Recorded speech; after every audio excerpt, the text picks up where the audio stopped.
have a presentation by Alex Stavros. Alex is the CEO of Embark Behavioral Health. His childhood experiences growing up as the son of missionaries in the slums of Peru shaped his values and life aspirations. Alex completed his undergraduate studies in economic development and international relations from American University and his MBA, as well as a certificate of public management from Stanford University. Alex is on the board of Peruvian Partners, which is a nonprofit established to connect North Americans in a real and significant way with Peruvian families that live in abject poverty. He trains and races triathlons and ultramarathons to raise awareness for our country's youth mental health crisis. Alex lives in Phoenix, Arizona with his wife, Maria Paz, and their 2 children. And Alex, I'm looking for you here to unmute you, but I am going to let you unmute yourself so I can save time. Let's see. Can you hear me? Alex, are you there? There you are. Great. Yep. Go right ahead. Great. Thank you. Great. Awesome. Well, great job, Will and Brandy. Thank you so much for your time.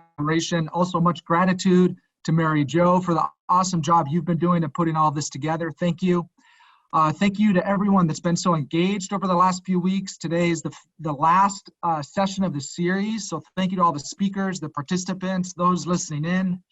And I'd be remiss in not calling attention to the Embark Coronavirus Task Force, in particular to Chris Perkins, Division CEO of Embark, and Sue Blankenship, nurse practitioner, both of who have been spending almost 100% of their time supporting not only Embark programs as it relates to COVID-19, but also many programs and professionals from across the country. Sue and Chris have been on calls, sharing best practices, protocols, and learnings. And it's really been amazing to see them live our core value of service. Suffice to say, this has been a really neat series and has really reinforced how special our community is and the fact that we're all in this together. So when it comes to this topic of leading during difficult times, and in fact, during normal times too, I believe that the most sustainable business practice we can employ is culture. The most important thing we can do during these times is keep our people rooted in our organization's values and purpose and their own personal values and purpose.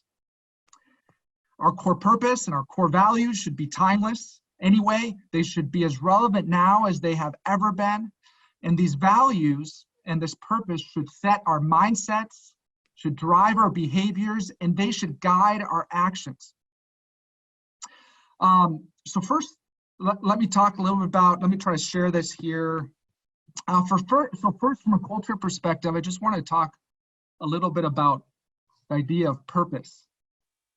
The truth is, if we don't have a deep sense of why we are here on earth, why we are alive, why we do what we do, and also why our programs or our organization exists, then it will be very hard to stay steadfast when challenges like these come. Warren Buffett once said, "You only find out who is swimming naked when the tide goes out." And when he said that quote, he meant this in regards to people and company financials and the disciplines around budgets. So that when there's a crisis, we realize, shoot, we're overextended, we have too much credit card debt. And that, of course, is important right now from a financial perspective for all of us personally, but for organizations as well. But it's also just as relevant now in life in general. The question for us should be, what has this crisis exposed for you? What is it exposed for your family? What is it exposed for your organization? As Warren Buffett said, you only find out who is swimming naked when the tide goes out. I was listening, Brandon mentioned about watching news. I was listening to a press conference that Andrew Cuomo was doing recently, and he shared something about his relationship with his young adult children. He has a 22-year-old, a 23-year-old, and 2 twin 25-year-olds. And he was sharing how he realized during this crisis, when the tide went out, when the crisis hit, he realized how superficial his relationships were with his kids. And he felt bad about that. But he also committed to do something about it. And so he found the time to spend 2 hours speaking to his daughter about life and realized that he wasn't that connected to her, that he didn't know how complex her emotions were. He didn't know how complex her life was and everything that was going on.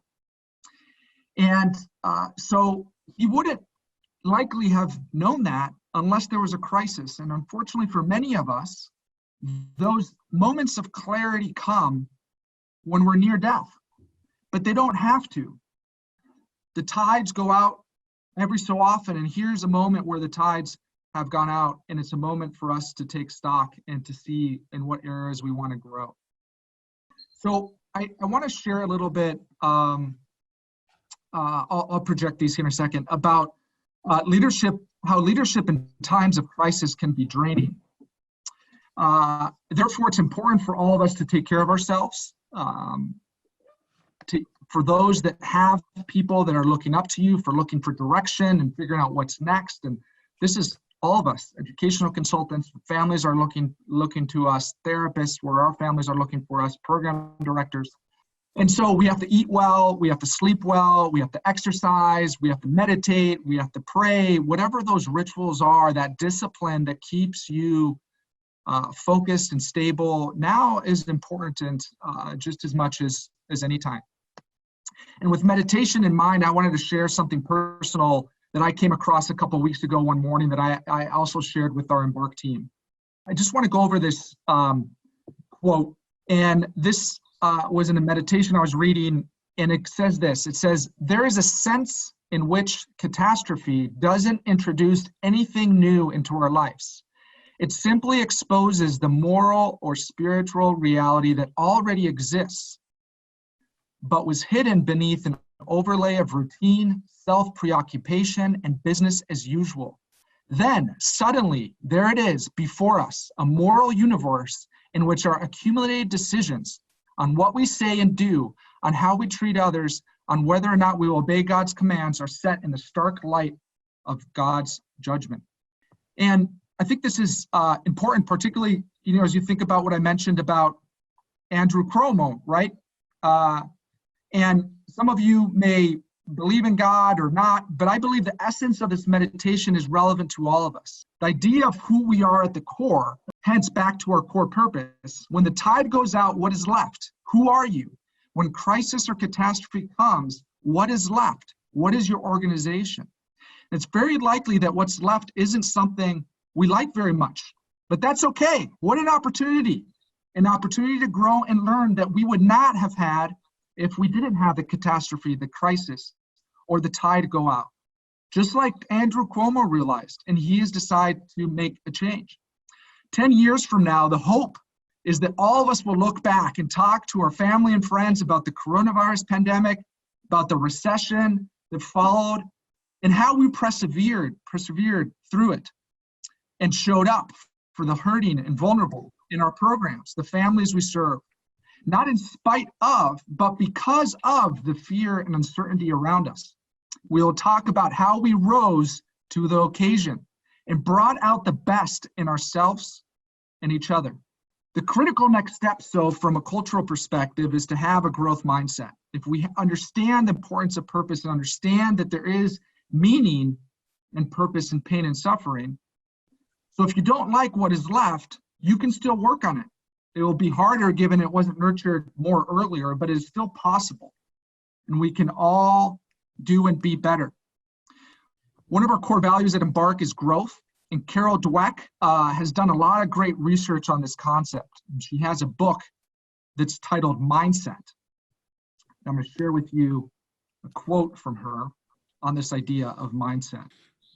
And so, in her book, Mindset, she says, "A fixed mindset assumes that our character, intelligence, and creative ability are static givens, which we can't change in any meaningful way. And success is the affirmation of that inherent intelligence, an assessment of how those givens measure up against an equally fixed standard. Striving for success and avoiding failure at all costs becomes a way of maintaining the sense of being smart or skilled. On the other hand, a growth mindset thrives on challenge and sees failure not as evidence of unintelligence, but as a heartening springboard for growth and for stretching our existing abilities." So the challenge for us now from a cultural perspective is, do we have a growth mindset culture in our families and our organizations where we can encourage each other and our people to have that mindset? There are some seasons in life that are colder, that are more difficult, and they're tough, like winter. But then spring always comes, where there's growth. And this is a time for growth. Liz, if you could move on to the next slide, please, on purpose. So back to purpose, where we started, where everything starts when we talk about culture. Viktor Frankl, in his book, Man's Search for Meaning, quoted Friedrich Nietzsche and said, "He who has a strong enough why can bear almost any how." This concept, this quote, reinforces the power of purpose. With a deep sense of purpose, we can find meaning in challenges, meaning in pain and suffering, and meaning in difficult times. It's really critical for our organizations and for our people, our teammates, our employees, friends and family, to study and think about their purpose. And both Simon Sinek and Jim Collins also talk about purpose, particularly within the concept of organizations. And as Simon Sinek said in his book, Start With Why, he says a core purpose is the idea of who you are as a company and why you exist. And as Jim Collins states, he says it's the organization's fundamental reason for being. And if you have a deep sense of purpose and meaning, you can withstand anything that goes around you, any crisis. If we don't, we'll be like a ship at sea in the middle of a storm, and we'll go wherever the storm throws us around. As a case study, Embark's core purpose is to create joy. And we view this as a unique time to get anchored to that purpose. We view joy very different than happiness. Joy is the product of a shared experience and only comes about by putting others first. With a foundation of humility and gratitude, and by thinking more about and serving others, we get to experience joy. Therefore, even in times of suffering, we can experience joy, particularly when we are able to connect to the deeper meaning behind the pain. So our focus right now, during this time of crisis, is on culture. Our focus is to help our teammates and all of our families to experience joy. And we look for ways to do that. And it's not just the families we serve in our programs, but also our families at home. We're anchored to that purpose and the idea of joy, and we can find joy in these moments. We can grow through these challenges. We have an opportunity right now that we wouldn't have had if it weren't for this crisis. We not only should anchor to our core purpose and our core values, but also we need to anchor to our mission, to our vision, to other aspects of culture. And Jim Collins did a study on how the best companies in the world persevered. So when we have a crisis, when we have a setback, when we have difficulties, the question is what do we do? What's the action plan? Let's jump into action and doing something and solve the problem. I would argue, however, the most important thing you can do first and foremost is to double down on your culture. Double down on your core values, on your core purpose, on your big, hairy, audacious goal, on your vision, on your mission. Go back to those aspects, to your core ideology and to the envisioned future, and talk about that with your people. If not, well, just end up talking about the recession, how difficult things are, the economy, the pandemic, and those are important things to talk about because it's the environment that's around us. But we gotta stay focused on what truly anchors us, and that's our culture, our reason for being, the values that drive our behaviors and our actions. And so move to slide 7. So with regards to mission, one of the things we're working hard on doing is just to remind people that it's important to know that prior to this COVID-19, as everybody knows, we're already in a mental health crisis with our adolescents and young adults. This new crisis, unfortunately, only exacerbating the adolescent and young adult mental health crisis. With youth now staying home, there's no school, there's no work, there's a lack of structure, lack of activities, family worries, the media frenzy. It's only becoming harder to manage our children's depression and anxiety. Therefore, we all have to be prepared to support this increased need and motivated to not lose sight of our mission and our goals to address this and reverse these trends. Now more than ever, we have to be performing. Now more than ever, we have to be anchored to that culture, to those values, to the reason we got into this work in the first place. We can't let this storm yank us around from one place to another to make decisions shooting from the hip. We have to be anchored to those values, to that culture, why we exist, why we're here in the first place. All of our programs, all of our educational consultants, all of our therapeutic professionals across the country provide critical emotional, mental, and behavioral health services to struggling youth and their families. This work is essential, as Brandy said, with adolescent and young adult anxiety, depression, suicides at all-time high. And so I want to wrap by reminding everyone that we have an opportunity to choose our reactions to this crisis. In fact, we have an opportunity to choose our response to any given situation in life. Anything that happens, that's the one thing that nobody can take from you, is how you decide to respond and react to any given situation. As Viktor Frankl beautifully said, and this isn't the quote we have here, but he also said, when we are no longer able to change the situation, we are challenged to change ourselves. What an opportunity to own our response and own our reaction. As leaders, we have an opportunity to choose our reaction to this crisis. There is purpose and meaning in the difficulties and suffering we're going through in life right now. We can learn and grow from this adversity. And I challenge all of us to remember our deep sense of purpose during this unpredictable time. Help your people, your family remember this, your children, your spouses. Take this as an opportunity to reinforce your culture, your core purpose, your core values, your mission, your vision. Let's have compassion for our fellow human beings and connect more deeply with each other in our work. We're all subject to this crisis. As we experience suffering in the world together, we can also experience oneness. We can experience joy. And in suffering, there's also meaning.